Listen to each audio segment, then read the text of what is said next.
sumur yang bakal kami bikin di video ini. Oh, air! Air! Kalian baru aja lihat sebuah desa kecil di Kenya dapat akses air minum bersih tak terbatas kurang dari sedetik. Satu selesai, 99 sumur lagi di Afrika. Kalian bakal suka video ini. Digabungkan, 100 sumur ini mampu menyediakan air segar untuk minum pada sekitar 500 juta orang. Setelah membuat beberapa sumur lagi di Kenya, kami terbang ke selatan menuju area sekolah Nairiri. Bisa dibilang, mereka seneng banget ngeliat kami. Apa kabar? Aku nggak nyangka banget loh. Makasih sambutannya. Wah, aku nggak tahu harus gimana.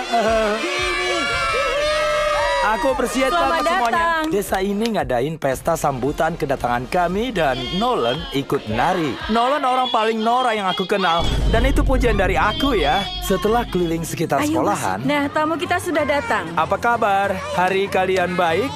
Senang bisa bertemu kalian.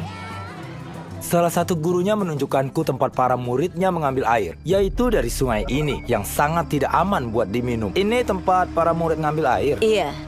Gila sih. Iya, kamu tahu para murid komplain soal diare, infeksi seperti demam tifoid karena inilah air yang kami pakai. Jadi, kami coba rawat, tapi lihat saja, begitulah. Tapi pada akhirnya hidup harus terus berjalan, kami tetap harus dapat air. Situasi ini jelas sangat menyedihkan. Kehidupan anak-anak ini serba terbatas dan kadang lebih pendek karena terpaksa meminum air tidak sehat. Tapi setidaknya untuk desa ini, kami bakal akhir itu semua sekarang. Kayaknya punya Zen ini nggak bakal muat. Laku gede ya. Kita lihat, bisa nggak kita dapat air?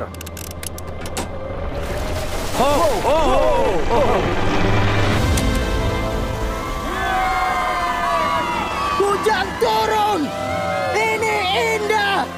Setelah air memancar dari tanah, maka akan masuk ke tong-tong besar kayak gini. Dan setelah tower penyimpanan air dibuat, semua desa sekitarnya nggak cuma bakal dapat air minum bersih, tapi juga sumber air bertekanan. Yang singkatnya, mereka nggak perlu lagi cuci pakaian di air kotor.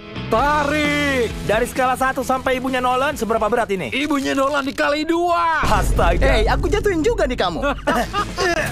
Oh, mantap. Ini dia, semua terkendali. Kami udah buat 20 sumur lebih di Kenya. Dan setelah selesai, Bro, ada sumur lain tenang, di sini. sepatuku yang sebelah lebih banyak lagi. Biar kalian tahu gimana kami membuat 29 sumur pertama, kami pakai bor besar ini buat ngebor ratusan kaki ke bawah tanah. Ngelewatin sumber yang kena polusi, lalu masuk ke aquifer besar berisi air alami layak minum. Setelah itu, kami masang pipa-pipa agar semua orang di Afrika dapat akses air dari sambungan spigot kayak gini di Nairiri. Kita cobain rasanya. Kayak air, perlu sekitar semenit buat ngisi 5 galon tong ini. Berapa banyak air yang disediakan sehari? Ya, 3.600 galon sehari. Sumur ini nggak hanya mencukupi persediaan buat 400 anak-anak di sekolah ini, tapi juga seisi desa dan desa sekitar sekolah ini. Makasih ya buat air. Nggak masalah. Alat ini bisa mompa non-stop selama 30 tahun. Mungkin kalian pikir bikin dampak besar kayak gini perlu sumber daya dan dana besar dari pemerintah. Tapi itu salah. Masalah kayak gini bisa diselesaikan dan ini sesuatu yang harus diupayakan manusia buat memperbaikinya. Apa rahasia supaya bisa sukses? Jujur, cari tahu yang kalian suka, terus lakuin dalam waktu yang lama, dan akhirnya kalian bakal sukses. Aku bakal bawa ini deket banget. Lihat? Keren kan? Iya. Kalau lihat ke atas, itu lagi ngerekam loh. Oke, aku bakal deketin. Oke. Iya kan, bisa lihat diri sendiri. Kami juga berhasil membuat sumur buat desa ini, dan 12 desa lainnya. Sementara nyelesain sumur-sumur ini, kami juga memperbarui salah satu sekolah mereka dengan komputer baru. Mereka suka nggak? Mereka suka banget, suka banget. Senang semuanya berjalan lancar. Kami juga memperbarui ruang kelas dengan furnitur baru, memasang rak dan mengisinya dengan buku-buku baru, berdonasi bola sepak buat tiap murid, Makasih ya, Bos Genis. bahkan memasang whiteboard dan proyektor di semua ruang kelas. Kalian suka proyektornya nggak? Suka! Kami pakai kapur yang bikin banyak debu, tapi hari ini semuanya bersih. Kami sangat appreciate it. Nggak masalah, seenggaknya kami bisa bantu itu. Tapi saat kami pergi ke tempat sumur ke-45, kami sadar warga di sini lebih kesulitan. Tiap kali mereka perlu air, mereka harus jalan dan mendaki sangat jauh melewati hutan. Pendakian yang jauh itu juga ternyata di gunung yang besar. Aku bangun dini hari sekitar jam 4, jadi bisa ambil air buat sekolah. Mengambil air di sana tidak aman. Tempat itu sangat licin. Risiko kecelakaannya sangat tinggi. Sementara sumur mereka dikerjakan, warga membawaku buat lihat sumber air mereka. Kalian harus jalan jauh begini berapa kali sehari? 2 kali. 2 kali sehari? Oh wow. Jadi satu murid bakal bawa yang kayak gini? Ya. Astaga. Kalau 200 siswa lakuin ini tiap hari, kebayang gak susahnya? Bisa sangat susah. Oh, astaga. Sial, ini curam banget. Rasanya kayak nggak sampai-sampai deh. Tiap hari. Ternyata medan pendakiannya berat banget. Dan warga di sini harus lewatin itu cuma buat ke spigot ini. Airnya bahkan masih belum aman buat diminum. Ini tempat kalian biasa ngambil air minum. Iya. Kalau terisi air, berat jerigen ini bisa sampai 40 pound. Yang gila banget buat anak-anak bawa pas naik gunung ini. Yang perempuan bisa bawa 2. Oh, kalau gitu aku juga pasti bisa. Dan begitu jerigennya terisi, sekarang saatnya buat kembali pulang. Cepetan, ayo. Dia keringetan aja enggak. Aku bisa.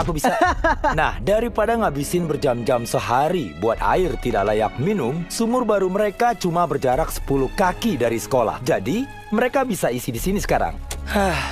Aku capek banget. Saat lanjut ke desa selanjutnya, di mana kami bikin sumur ke-46, kami dapat sedikit masalah. Ternyata, desa ini dipisahkan oleh sungai besar berbahaya. Sekarang sih tidak terlalu terlihat, tapi saat musim hujan tiba, airnya bisa setinggi ini dan beneran nenggelamin jembatan ini. Alasan jembatan ini penting banget adalah desanya di sana, rumah sakit dan sekolahnya di sana. Jadi jembatan ini dilewatin beberapa kali tiap hari. Walaupun jembatan ini berbahaya, mereka nggak punya pilihan lain. Sungai ini serjembatan terendam bisa menghanyutkan orang, murid, bahkan hewan. Kami sudah kehilangan sekitar 3 orang saat menyeberang sungai ini. Kehilangan ini benar-benar gila dan nggak bisa diterima. Begitu dengar soal ini, kami tahu harus membantu. Jadi sementara kami bikin jembatan baru biar mereka bisa menuju sumur, kami pergi sejauh 2000 mil dari Kenya ke negara Zimbabwe.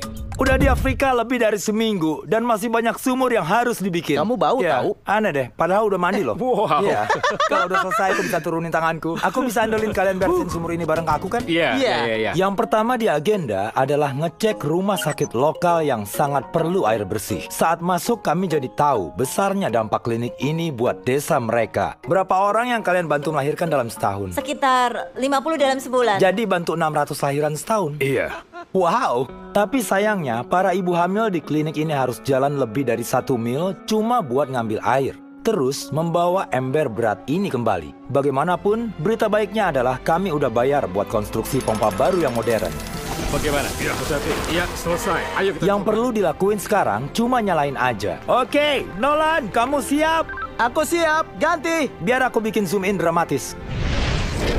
Nolan, aku udah tekan tombolnya, jalan nggak? Ngalir. Oh, kamu mau lihat nggak? Iya, ayo. Ayo, gas. Ya. Aku senang sekarang orang-orang bisa cepat dapat air. Ini hal yang paling keren. Nah, Nolan ini penari profesional. Dia bakal ikutan. Kenapa aku harus lari terus sih? Dia ngapain sih? Astaga. Oke, aku nggak mau kalian lihat ini lagi. Selain mastiin akses air bersih, banyak murid di desa ini kesulitan transportasi. Jadi kami putusin buat ngasih mereka sepeda baru. Aku tahu anak-anaknya banyak banget, tapi sepedanya juga banyak. Ngasih tahu aja, aku nggak bisa naik sepeda. Jimmy cuma tahu cara bagi-bagi sepeda. Aku nggak pernah belajar sepeda. Ayo berangkat pakai sepeda baru. 3, 2, 1, mulai. Oh, semuanya nyusul aku. Hati-hati, aku nggak bisa naik sepeda. Aku nggak mau nabrak orang. Mau naik nggak? Oke, gaskan. Oke. Setelah berbagi sepeda, kami lanjut membuat sumur sampai tiba di Sumur nomor 69.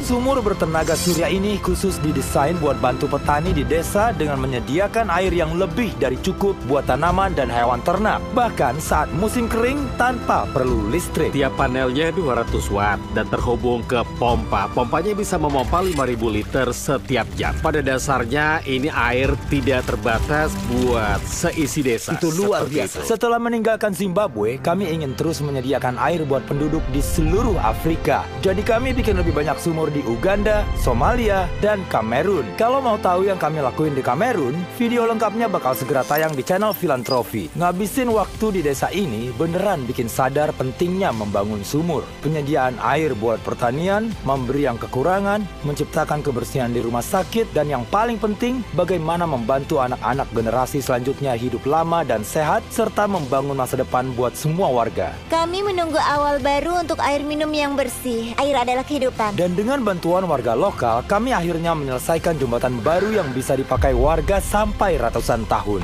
Kehidupan terselamatkan, para keluarga akan berkumpul, kekhawatiran akan hilang. Ratusan sumur yang kami buat di video ini bakal mengubah banyak kehidupan, tapi belum cukup. Karena itulah aku mau kalian kunjungin bizphilanthropy.org.wales atau klik link di deskripsi dan donasi uang kalau mampu. Kami beneran gak ambil keuntungan dari video ini. Seluruh uang yang terkumpul digunakan membangun lebih banyak sumur seperti yang kalian lihat di video ini di seluruh dunia. Aku tahu agak aneh kenapa YouTuber harus ngelakuin hal gini, tapi harus ada yang gerak, dan kalau nggak ada, kami yang lakuin. Kalian bisa lihat ini beneran mengubah kehidupan warga di tempat sumur kami dibangun. Dan akhirnya, sumur ke-100. Ya ampun,